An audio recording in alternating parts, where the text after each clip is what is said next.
Okay, heto na. Si Zaldico nagpalabas na ng part 2 na video. At ang matindi pa dito, ha? Meron pong mga pictures na ipinakita si Zaldico na ebidensya. Okay? Anong mga picture ito? Malalaman ito mamaya kung ipapakita ko yung video. Sa vlog na ito, tayo po ay magre-react sa mga bagong revelasyon ni Zaldico. Grabe guys, heto na talaga. Wala nang lusot sila dito, no? Wala nang lusot si Tambaluslos at itong si Bangag ngayon. Okay? At heto pa ang matindi, ha? Heto pa ang matindi. Meron ring inilabas na bagong revelasyon itong si Toby Chanko na in-interview siya sa One News. Okay? Tayo po ay magre-react dito at kinokonek-connect na natin lahat. At heto pa ang matindi, grabe. Ang sinabi ni Orly Guteza.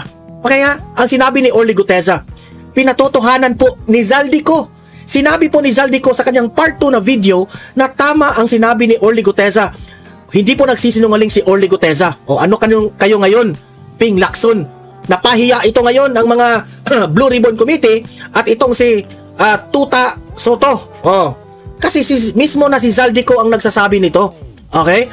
At marami po kahapon because of the trending breaking news na pasabog na video ni Zaldico, marami pong nagsasabi, tanga naman si Zaldico. Ngayon, si Zaldico na ngayon ang kanilang biniblame na wala raw katuturan ang mga sinasabi ni Zaldico kasi sila Sheila Magno, yung mga dilawan at mga loyalista ng mga vloggers, sinabi nila na why would a president insert 100 billion during the BICAM instead of the DEP?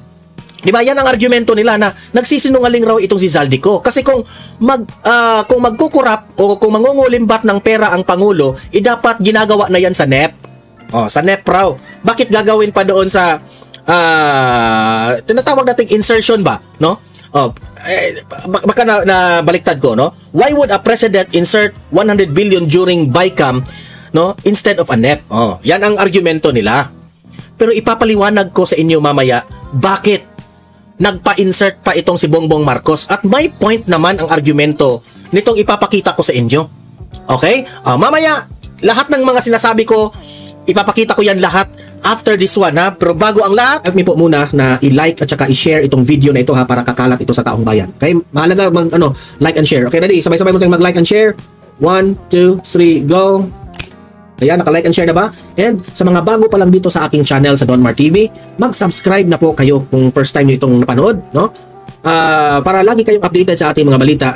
Ready na ba kayo na manood dito sa part 2 ni Zaldico? Sabay-sabay tayong mag-react, ha? Heto, Zaldico, pasok! Again, I informed the speaker and asked clearance about the instructions ng Pangulo. At ang sabi niya, wala tayong magagawa.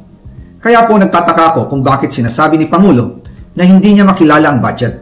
Samantalang lahat na binawas at dinagdag sa mga ahensya ng gobyerno ay humihingi ng approval sa kanya si Sec Mina Pangandaman. Di ba? Sa mga interviews ni Bongbong Marcos, dinideny nila. Lagi nilang dinideny na si Zaldico ang mananagot dito. Wala kaming kinalaman dyan. Di ba? Kaya nga nagtataka siya si Zaldico. Siya yung nagpa-insert niyan. So alam niya yan. Di ba? Ito pa. Bago namin ginawa o tinapos ni Senator Chis Escudero during the BICAM. Sinabi pa ni Sec Mina, everything is cleared with the President. Basta importante, pasok ang pondo na request ng Pangulo. Because what the President wants, the President gets. Ganyan sila. May awa ba kayo sa tao? Di ba? Ako ba? Kung totoo man itong sinabi ni Zaldico, grabing this is already betrayal of public trust. Grabe na po ito. Mahiya-hiya naman ang Pangulo nito. You should resign now, Mr. President. If these allegations are true, dapat mag-resign ka na. Tapos, may ebidensya pa siya. Ipapakita niya mamaya yan, na picture. Ito pa, patuloy. The following day, sinabi ni Sec Mina, approve na si Presidente BBM sa lahat na binawasan na ahensya. Masaya na ang Pangulo dahil naipasok ang gusto niyang 100 billion insertion. Imagine that one. Masaya na ang Pangulo. Ikakasaya nyo yan? Yung mga ahensya ng gobyerno, binawasan para lang maipasok ang gusto niya. Yan si Zaldico ang may sabi niya na para sabi ni Zaldico para maipasok ang gusto niya. Yun pala ay mangulimbat ng pera. Siya magsabi niya na. Kasi mamaya sasabihin dito ni Zaldico mamaya na nagdi-deliver talaga sila ng pera sa bahay ni Bongbong Marcos at ni Martin Romualdez, sa Forbes Park at sa Malacanang. Ito pa. Wala pong pera napunta sa akin. Lahat po ng insertion na punta sa ating Pangulo at Speaker Martin Romualdez. So meaning to say, dihado ka. Wala kang natanggap na pera. Ikaw lang ay ginamit nila para magmukhang ikaw kasalanan pero sila yung nagtanggap ng pera. Yan ang version niya, ha? Kung totoo man yung sinasabi mo, Zaldico, kawawa ka naman. Kasi sila tanggap lang ng billion na pera kasi ano ang 25% ng 100 billion? That is 25 billion. Tapos wala kang natanggap. Tama lang ang ginawa mo na ibulgar mo ito ngayon. Tama lang ang ginawa mo na sa Bisaya pa na matas ka. Kasi wala kang natanggap eh. Ginawa mo ang lahat para magnakaw kayo ng pera. Pero wala kang natanggap. Sila lang ang nakatanggap. Ikaw pa ngayon ang may kasalanan. Diba? So, halatang-halata naman na talagang magagalit ka. 'Di ba? Ikaw yung tama nga yung sinabi mo na ikaw yung ginawang pang front page sa kasalanan, pero sila yung masaya. 'Di ba? Wag ganoon. Dapat binigyan niyo konti si Zaldico. Kawawa ka naman, Zaldico. Ikaw pa yung galit na galit ang taong bayan sa iyo. Pero ibang tao ang nakinabang. Kawawa. Ano kayang sasabihin dito sa mga loyalista vloggers? Hello? May ebidensyang dala si Zaldico. Ako lang at ang aking mga tao, sila Paul Estrada. Paul Estrada. Kung maalala ninyo, itong mga pangalan na ito na babanggitin ni Zaldico ay nabanggit rin ito sa hearing dati ni Senate Blue Ribbon Committee Chair Marcoleta. Sa panahon po ni Marcoleta, nabanggit mo itong mga pangalan na ito. Mark Tiksay. Mark Tiksay. At ang aking mga security ay nag-deliver papunta sa bahay nila Pangulong Bongbong Marcos. Ang mga security niya, mismo ang mga security ni Zaldico ang naghatid ng pera sa bahay ni BBM at ni Martin Romualdez. BBM! Martin Romualdez! Sagutin nyo ito. Speaker Martin Romualdez sa North Forbes Park, South Forbes Park, hanggang sa Malacanang. Imagine that one. Very detailed. Detailed yung information. Forbes Park, Malacanang. Grabe! Yung mga deliveries po ay merong record. Ayan, yung picture. Panoorin nyo yung picture. Ang aking mga tao. Totoo po yung sinasabi ni Orly Gutesa. Totoo yung sinabi ni Orly Gutesa. So, totoo pala yung sinabi ni Orly Gutesa na naghatid sila ng pera. Tapos ngayon, dinidiscredit ninyo, Ping Lacson, Tuta Soto. Mukha yatang halatang-halata na kayo, ha? In my opinion lang yan, ha? Kung totoo mang sinabi nitong si Zaldico, mukhang halata na kayo. Ayan, may ebidensya, na nag-deliver siya sa Forbes Park. Totoo din po ang sinasabi ni Orly Gutesa na nag-deliver siya sa Malacanang nung siya ay nasa Senado. Para mapatunayan ang mga litrato na deliveries, ay lalabas ko po together with this video. Grabe, Yan, mali-maletang pera yan. Grabe.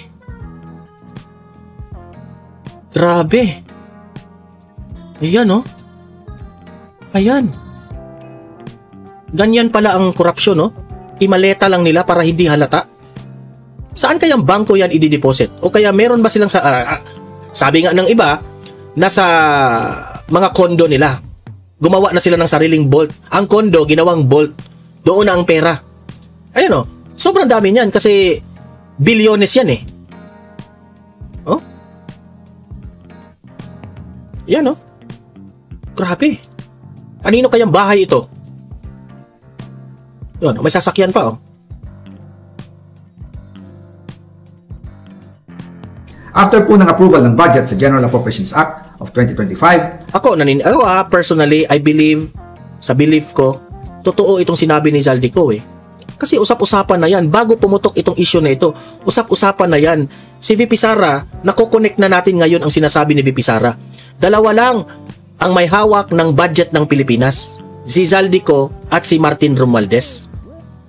At ngayon, pinatunayan at sinabi ni Zaldico na itong sila nga ang hawak pero dapat silang magbigay sa Pangulong Marcos. After all, siya pala yung mastermind. Kaya pala gumawa siya ng ICI. Ganun ba? Kung tayo po ay nag-analyze lang, theory lang po ito, Kaya ba naggumawa lang siya ng sarili niyang ICI para ilihis ang usapan sa mastermind. Ang biniblame niya, halatang-halata sila eh. Kasi ang biniblame nila, kontraktor. Mga trabahante ng DPWH. Pero walang nasasangkot na congressman o presidente. Tang-inang yan? Halatang-halata na? Nagtanong po ako sa DPWH kung magkano ang kailangan na ibigay sa Office of the President o ang SOP na bigayan. Ang sinagot sa akin ay 25%. Grabe. Ang ibig sabihin nito, 25% ng 100 billion ang SOP na kailangan ibigay kay BBM mismo. In total, 25 billion ang napunta kay Pangulong Bongbong Marcos. 25 billion. Kayo sa mga audience ko dito sa Donmar TV, naniniwala ba kayo na nakatanggap ng 25 billion si Bongbong Marcos na corrupt money, kickback? Kung naniniwala kayong nangulimbat ng pera ng 25 billion si Bongbong Marcos, ilatag nyo ang reason nyo kung naniniwala kayo. Kung hindi kayo naniniwala, ilatag nyo rin ang opinion nyo dyan. Kaya ngayon, ay hinahamon ko si Ombudsman Remulla. Remulla, hinahamon ka. Makinig ka ha. Makinig ka, Remulla. Hinahamon ka ngayon. Kung seryoso talaga siya sa mga sinasabi niya sa kanyang press release na idadamay niya pati si Martin Romualdez kung magbibigay ako ng ebidensya. Patunayan niya ngayon ang pronouncement niya. Imbestigahan niya ang fraternity Brad at ang kanyang... Kaya pala, fraternity Brad pala itong si Remulla at si Martin Romualdez. Nagtatanong lang tayo ni Remulla. Kaya ba Remulla, hindi mo makasukasuhan itong si Martin Romualdez o mabanggit man lang sa mga issues dahil fraternity Brad mo ito? Bias ka ba, Remulla? Nagtatanong lang po kami, Remulla. Bias ka ba? Kaibigan na si Speaker Martin Romualdez kung talagang tutupad siya sa tungkulin niya. Imbestigahan din niya si President Bongbong Marcos. Correct. Sabi nga ni BBM nung SONA, let's do it right. At mahiya naman kayo, hindi po ba? Nananawagan din po ako sa Senado na imbestigahan ang 100 billion insertion ni Presidente. Alam ko po na hindi gagawin ni Ombudsman Remulla ang hamon ko. Pero magaling ang Senado. Itong si Zaldico ngayon ay humihingi po ng tulong sa Blue Ribbon Committee na imbestigahan po ninyo ang insertion na 100 billion ni Bongbong Marcos. Kasi alam niya na hindi po ito magagawa ni Ombudsman Remulla. Okay? So, all the way, tama pala yung sinabi ni Marcoleta, ni Senator Marcoleta, na talagang nandoon na, naka-connect na the dots si Orly Guteza. Si Guteza ang pinaka-credible dyan na resource person sa Blue Ribbon Committee. Siya ang pinaka-credible. Tama pala si Marcoleta. Sa investigasyon. At ako ay naniniwala na dahil sa kanila, lalabas ang katotohanan. Meron pang part 3! Meron pang part 3! Good luck sa inyo, good luck sa inyo. Ito, ngayon, ang tanong, si Auntie Claire Castro, sa panayam niya kahapon sa press conference, ay hinahamon niya itong si Zaldico na umuwi na ng Pilipinas and prove your claims, Zaldico. Ang sa akin naman, nung binasa ko ang mga comment ng mga bright na mga vloggers, sabi nila, delikado if uuwi itong si Zaldico. Unang-una, baka magurgur siya. Yun ang pinakauna. Baka raw magurgur siya kasi ang dami ng mainit na talaga ang ginagawa. Matinding-matindi po itong akusasyon, aligasyon ni Zaldico. Isa pa, kapag pupunta siya sa Senado at magpagawa bilang isang resource person, delikado rin. Kasi pwedeng hawak na siya ng gobyerno Pwedeng ikukulong na siya. Ang kalaban niya kasi dito ngayon, ang administrasyon. So delikado nga. Tama nga. Diba? Tama nga. Ngayon, the question is, ang argumento ng mga dilawan, kagaya nila Shelo Magno at itong si Auntie Claire Castro ng mga dilawan, why would a president insert 100 billion during BICAM instead of NEP? Diba? National Expenditure Program. Heto yung sagot. Yan. Why would a president insert 100 billion during BICAM instead of a NEP? Ito yung argumento ng mga bright na mga vloggers. Bakit totoo ang sinabi ni Zaldico na inutusan siya ni Bongbong Marcos na mag-insert ng 100 billion worth of project? Bakit totoo ang sinabi ni Zaldico? Heto ngayon ang explanation. Number 1, because BICAM is where insertion are hardest to detect. Sa BICAM kasi, mahirap i-detect. Kasi sa NEP, kung gagawin ni Bongbong Marcos ang insertion sa NEP, National Expenditure Program, is public from day one. Sa simula pa lang, kitang-kita ito sa publiko. Kung i-insert ito ni Bongbong Marcos sa NEP, halatang halata sa publiko naman nag-insert siya. It is scrutinized by the media, meaning to say, nakatutok po ang media. Analyst at ang mga taga-COA nakatutok rin, ang civil society nakatutok rin, ang mga economist dito sa bansa natin nakatutok rin, at ang publikong mamamayang Pilipino. So mahirap sa NEP ipasok Cielo Magno, Anticlair Castro, mga bobo. Kaya hindi po sa NEP, mali yung argumento nyo. Okay? So tama si Zaldico for us, no? In my opinion. Kasi kung sa NEP ito ipasok ni Bongbong Marcos ang kanyang korupsyon, every agency defends its budget in open hearings. Ang mga agency talaga magngangakak yan, mag-question yan. Bakit, Mr. President? Diba? Any questionable allocation gets exposed early. Meaning to say, sasabihin na talaga nila, bakit pinasok ni Mr. President yung 100 billion? Diba na, ang dami ng reklamo, so hindi naman, Kaya, si Zaldico, ang paraan para maka-insert sila ng pera sa BICAM. Sa BICAM.